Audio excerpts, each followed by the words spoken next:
Qu'est-ce qui est en train de se passer avec les cryptos aujourd'hui? Il y a eu une annonce qui fait que les cryptos sont en hausse. Je vais vous parler de tout ça. Ça nous vient des États-Unis. Une décision politique aux États-Unis a un impact sur tout le marché. On va parler de ça, mais plein d'autres choses. Je vais aussi vous parler d'Hyperliquid, de Zcash. Nous allons parler de Ethena. Bref, j'ai plein de choses à vous dire. Bonjour à tous et bienvenue sur Crypto Flash, la chaîne de l'actualité crypto. Juste avant, je vous rappelle qu'il y a 25 € offerts sur Bitvavo, l'exchange européen partenaire de la chaîne. Vous avez près de 400 crypto-monnaies. Vous avez le lien dans la description pour en profiter. On a une très bonne liquidité sur les paires euros. Vous avez aussi de l'USDC avec des frais très bas. Donc n'hésitez pas à vous inscrire si ça vous intéresse. Vous avez le lien plus bas. Parlons du coup des cryptos. Regardez, BTC 68 000 $, plus 5%, Ethereum plus 8,8%. D'un coup, on a dépassé les 2000 $, 2086 $, XRP en hausse aussi au-dessus du dollar, Hyperliquid 62 $, bref, quasiment tout est en hausse aujourd'hui. Qu'est-ce qui s'est passé? Ça nous vient du département du Trésor aux États-Unis, donc mené par Scott Bessent, qui vient d'acter qu'ils allaient doubler les rachats de la dette américaine. Donc ils faisaient régulièrement des rachats, là ils vont doubler le montant de ces rachats.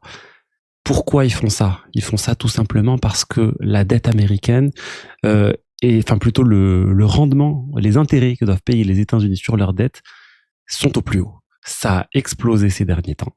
Et du coup, ils ont voulu faire baisser tout ça. C'est une des raisons, il y a pas mal de choses. Mais ce qui fait qu'en augmentant ce buyback, ce buyback de la dette, eh ben, ça a eu un impact direct sur les taux. Et du coup, ça fait que les États-Unis vont avoir moins de dettes à payer. Et c'est quelque chose qui est perçu très favorablement par les marchés boursiers, par les marchés crypto aussi, pour plusieurs raisons. C'est les États-Unis qui viennent réinjecter de la liquidité sur les marchés, même si c'est pas forcément directement sur le marché boursier, mais sur le marché de la dette. Mais ça vient redonner confiance et surtout en faisant baisser le taux d'intérêt de la dette. Eh ben, c'est quelque chose qui vient enlever une option de rendement garanti qu'avaient les investisseurs. Acheter de la dette américaine à 10 ans, 20 ans, 30 ans et avoir du 5% de rendement dessus garanti par les États-Unis.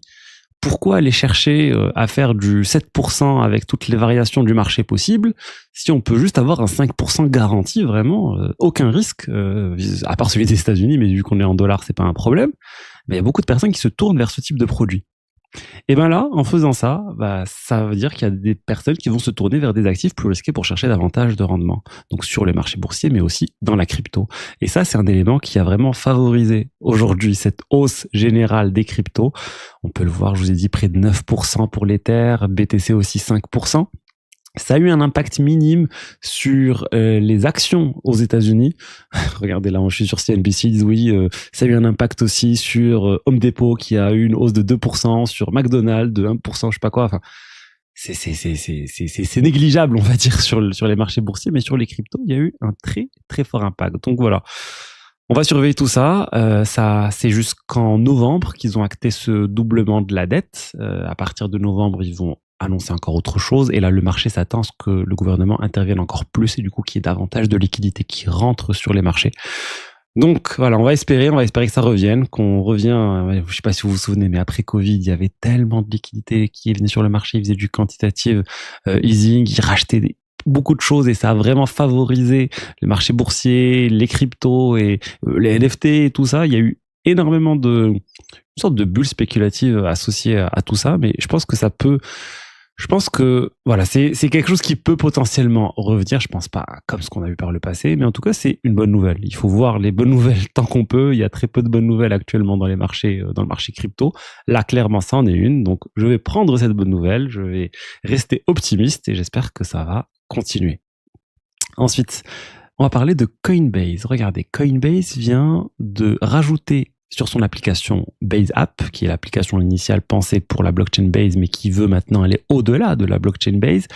Ils ont annoncé sur cette application l'intégration de Hyperliquid. Là, honnêtement, je trouve ça assez hallucinant. 290 marchés de perp sur Hyperliquid désormais disponibles sur l'application Base. C'est un aveu d'échec un petit peu parce que Base, ils n'ont pas eu d'exchange qui est venu vraiment concurrencer Hyperliquid. Ils ont laissé passer la partie trading. Ils sont focalisés sur tout ce qui est social et c'est un échec. Et ils ont fait un aveu d'échec dernièrement sur ce sujet. Donc là, ils se recentrent sur le trading et ils ont intégré la meilleure plateforme pour faire du trading. Quand vous avez déjà une application avec des utilisateurs, c'est d'intégrer Hyperliquid. C'est le plus simple. Vous pouvez rajouter vos propres frais, gagner davantage de revenus. C'est comme ça que MetaMask, Rabi, Phantom génèrent énormément d'argent, des millions de dollars grâce à cette intégration Hyperliquid. Ça ramène de l'argent, bien sûr, aussi à Hyperliquid. Donc vraiment extrêmement bonne nouvelle pour Hyperliquid et voilà, et je pense que Base ils vont essayer de rajouter d'autres fonctionnalités plus tard aussi au trading, mais vraiment le trading c'est au final ce qui marche le mieux en ce moment. Le trading et les mêmes coins au final. C'est ça ce qui marche vraiment très très bien en ce moment. Les stablecoins aussi un petit peu, les RWA, etc. Mais le trading, voilà. Le trading meme coin, c'est vraiment pour moi les deux principaux narratifs de ce cycle un peu en bear market. Ensuite, on va parler de Zcash. Zcash, on a Grayscale qui essaye toujours de transformer son fonds historique, son trust en ETF Zcash. Et selon les derniers documents qui ont été produits, on a même la maison mère de Grayscale, qui est DCG, qui pourrait contribuer 200 000 jetons ZEC, donc Zcash, à cet ETF. C'est assez énorme, c'est juste en discussion. Ça n'a pas été acté. Mais voilà, ça montre qu'il y a toujours beaucoup d'intérêt autour de Zcash. On sait que les personnes chez Grayscale et DCG sont très pro Zcash aussi, donc c'est pas très étonnant. Et les frères Winklevoss avec leur société aussi leur société qui achète des jetons Zcash, Cypherpunk Technologies, vient d'annoncer le lancement de minage de Zcash. Ils ont pris un prêt auprès des Winklevoss. Vous savez, ceux qui auraient créé Facebook, qui auraient payé Zuckerberg pour créer Facebook, depuis ils ont lancé... bref, si vous avez vu le social network, vous connaissez l'histoire. Ils ont ensuite lancé un exchange crypto qui a plutôt bien marché. Ils ont acheté beaucoup de BTC, etc. Et depuis quelque temps, ils sont à fond sur Zcash.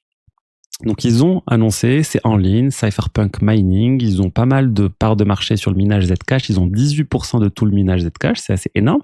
C'est assez étrange honnêtement, je voyais pas beaucoup de projets lancer leur propre solution de minage, surtout à l'ère de l'IA, on va dire. Je pensais ils allaient plus aller vers les projets IA, mais je pense aussi que c'est un coup à jouer pour les investisseurs. S'ils arrivent à montrer qu'ils arrivent à avoir une forte capacité de minage sur Zcash, c'est un investissement qui sera pas perdu de toute façon, parce qu'on a bien vu tout ce qui est data center, ça peut facilement se convertir et se revendre pour des sociétés qui veulent faire de l'IA. Donc c'est aussi, je pense, un hedge d'une certaine manière. Si Zcash ne marche pas, il y aura toujours l'infrastructure associée au minage qui pourra être utilisée. Ensuite, on va parler de Ethena. Ethena, c'est un projet que j'appréciais beaucoup par le passé. Un très bon projet pour générer du rendement sur un stablecoin, l'USDE, mais depuis quelque temps, je vous avais dit qu'ils avaient annoncé un changement vraiment dans leur feuille de route.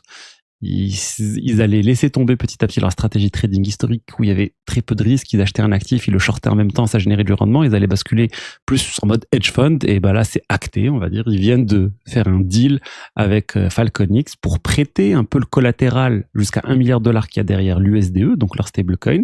Le prêter et générer du rendement contre ce prêt. Donc bien sûr, ça sera collatéralisé par certains actifs, donc il y aura des actifs en garantie. Mais ça veut dire qu'il sera plus là, le collatéral. Et c'est susceptible, du coup, de varier en fonction de la volatilité du marché. Ça peut créer des problèmes de liquidité.